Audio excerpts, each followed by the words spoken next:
ত্রিপুরায় আবার বামপন্থীরাই ক্ষমতায় আসছে বলে দাবি করলেন সিপিএম এর রাজ্য সম্মেলনের দলের সাধারণ সম্পাদক সীতারাম ইয়েচুরি। ত্রিপুরায় ফ্যাসিবাদী বহুমুখী আক্রমণের মুখে যেভাবে মানুষ একত্রিত হয়েছে তাতে ওই ফ্যাসিবাদী শক্তিকে রাজ্যে পরাজিত করা সম্ভব এবং আবার এই রাজ্যে বামপন্থীরাই ক্ষমতায় আসছে। সিপিএম এর রাজ্য সম্মেলনের উদ্বোধনী ভাষণে এই দাবি করলেন দলের সাধারণ সম্পাদক সীতারাম ইয়েচুরি।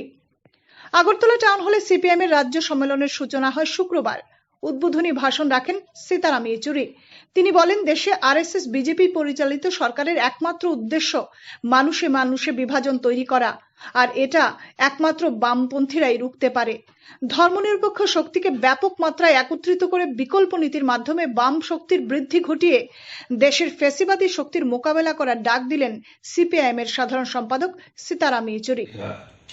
और सिर्फ 6 दिन की तैयारी में सुना वो कह रहे थे कि इतनी बड़ी तादाद में लोग आए, कई लोगों को आने नहीं दिया। ये आप सबको मेरा लाल सलाम मैं देना चाहता हूं कि ये जो है एक प्रोत्साहन ना सिर्फ आपके त्रिपुरा के लिए है, ये प्रोत्साहन है पूरे देश में सीपीआईएम के लिए कि कितनी भी हमारे ऊपर हमले ये पहले भी देख चुके हैं। ये हुआ हमारे जो स्ट्रांग होल्ड्स में, आज भी आरएसएस के लोग हमारे कॉमरेडों को मारते हैं। केरल में जहां पर अपनी सरकार है खून करते हैं। बंगाल में आप देख चुके हैं, वहां पर भी अपन लड़े हैं। 287 आज तक आंकड़े हैं जो अपने कॉमरेड शहीद हुए बंगाल में। 22 आपके यहां पर हुए पिछले कॉन्फ्रेंस से, 17 कॉमरेड अपने जो है शहीद हुए। वो लड़ रहे हैं, हम लड़ेंगे। ये जो प्रोत्साहन है इसको और मजबूत करेंगे। ये इसके चलते हुए भी निशाना जो हमें बनाएंगे वो इसलिए क्योंकि वो पहचानते हैं हम ही हैं उनको जो रोक सकते हैं। इसलिए हमारा मुख्य लक्ष्य जो वो पहचानते हैं हमारे वर्ग दुश्मन जो, और अपने कॉमरेडों को और लोगों को पहचानने में हमें जो है उसको और काम करना पड़ेगा। यही है ताकत जो कर सकती है, और वो हो रहा है। कांग्रेस में देख लो, हर दूसरे दिन कोई ना कोई नेता चले जाता है, मतलब आयाराम गयाराम, कोई विचारधारा नहीं, कुछ नहीं। अब कौन किधर गया ये भी समझना मुश्किल है। मतलब जो पार्लियामेंट में रहे हैं हम लोग सब, तो सीटों के हिसाब से पता चलता है कौन कहाँ बैठा है। अब जो सब कांग्रेस की तरफ बैठे हैं वो सब आज इस तरफ बैठे हैं, मतलब बीजेपी की तरफ, तो लड़ने वाले यहाँ पर। तो आज मुख्य लक्ष्य है कि बीजेपी और आरएसएस और इस विचारधारा को आइसोलेट करना है, उसको हराना है। आइसोलेट करने का मतलब सिर्फ चुनावी तरीके से आइसोलेट नहीं होगा। आइसोलेट करने का मतलब उसकी विचारधारात्मक, उसके राजनीतिक, उसकी संगठनात्मक, उस सब पहलू में, और खास तौर पर सांस्कृतिक, और जिस तरीके से लोगों की चेतना बदलना चाहते हैं। अब ये हिंदू मुस्लिम का जहर जिस तरीके से भर दिया सबके दिमागों में, एक किस्म की हिंदुत्व क्यों हिंदू की बात जो निकल कर आती है, वो जहर जो भर दिया, वो उसके चलते हुए अपने शिक्षा के क्षेत्र में एजुकेशन पॉलिसी को जिस तरीके से बदल रहे हैं, वो सब यही चाहते हैं कि आपके जो लोगों के अंदर रैशनैलिटी ना बचे। यानी आप वैज्ञानिक तौर पर सोचना बंद करो, आप जज्बात के आधार पर आप तय करो क्या करेंगे। आपको रीजन के आधार पर आप किसी की विश्लेषण मत करो, आप अपने आस्था के आधार पर आप जो है उसको मान लो। इसलिए आस्था की बात आ जाती है, परंपरा की बात आ जाती है, और वैज्ञानिक तौर पर शिक्षा जो है उसको रद्द किया जाता है।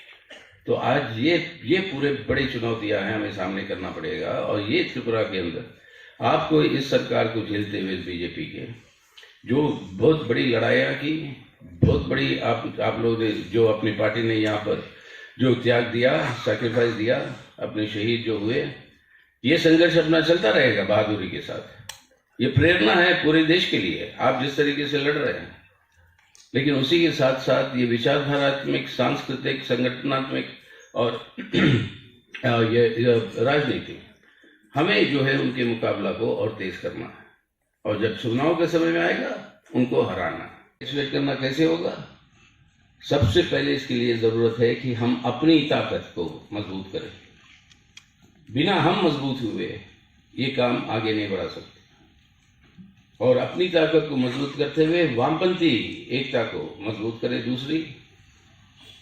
तीसरी, उनके आधार पर वामपंथी जनवादी ताकतों को लामबंद करते हुए एक वैकल्पिक प्रोग्राम के आधार पर लोगों को लामबंद करे कि ये है विकल्प, ये है वैकल्पिक नीतियां हर क्षेत्र में जो भाजपा जो कर रही है, आर्थिक, सामाजिक, आज संवैधानिक, हर क्षेत्र के अंदर वैकल्पिक नीतियां जो है वो एक वामपंथी जनवादी कार्यक्रम के आधार पर लोगों के बीच में जाकर उनकी चेतना को मजबूत करना, और इसके आधार पर इन तीनों के आधार पर जितना व्यापक हो सके, जितना ब्रॉडेस्ट फ्रंट हो सके सेक्युलर ताकतों का, उस ब्रॉडेस्ट फ्रंट सेक्युलर ताकतों का हमें मजबूत करना है। রাশিয়া ইউক্রেন যুদ্ধ এই মুহূর্তে বন্ধ করে শান্তি স্থাপনের দাবি জানান তিনি। বলেন, এই দুই দেশের আগেই চুক্তি অনুযায়ী শান্তি বজায় রাখতে হবে। এই যুদ্ধ মার্কিন নেটোর মিলিত চক্রান্ত, যেখানে ইউক্রেনকে নেটোভুক্ত করার চেষ্টাকেই অভিযুক্ত করেন তিনি। आज जो हो रहा है यूक्रेन में जो हो रहा है यार, ये जो रशिया और यूक्रेन के ऊपर जो मिलिट्री एक्शन ली है, ये हमारी पार्टी चाहती है, आज ही एक बयान दिया हमने, हमारी पार्टी चाहती है कि इसको फौरन बंद करे रशिया, और जो पुराने संधियां हैं उसके आधार पर ये समस्याओं को हल करने की कोशिश करे, शांति का पुनर्स्थापना हो। लेकिन समझना पड़ेगा हमें, जो इस बयान में कहा कि आखिर ये हालत पहुंची क्यों, यहां तक आई क्यों। सोवियत संघ के पतन होने के बाद, जिस समय सोवियत संघ जिंदा था, साम्राज्यवाद, अमेरिकन साम्राज्यवाद और सोवियत संघ के बीच में जो टकराव थी, और डट के जो समाजवादी व्यवस्था ने सामना किया साम्राज्यवाद को, उस परिस्थिति में साम्राज्यवाद ने नेटो बनाया, एक मिलिट्री अलायंस, और समाजवादी देशों में एक अलायंस बनाया, Warsaw pact. Bureau report, channel दिन रात।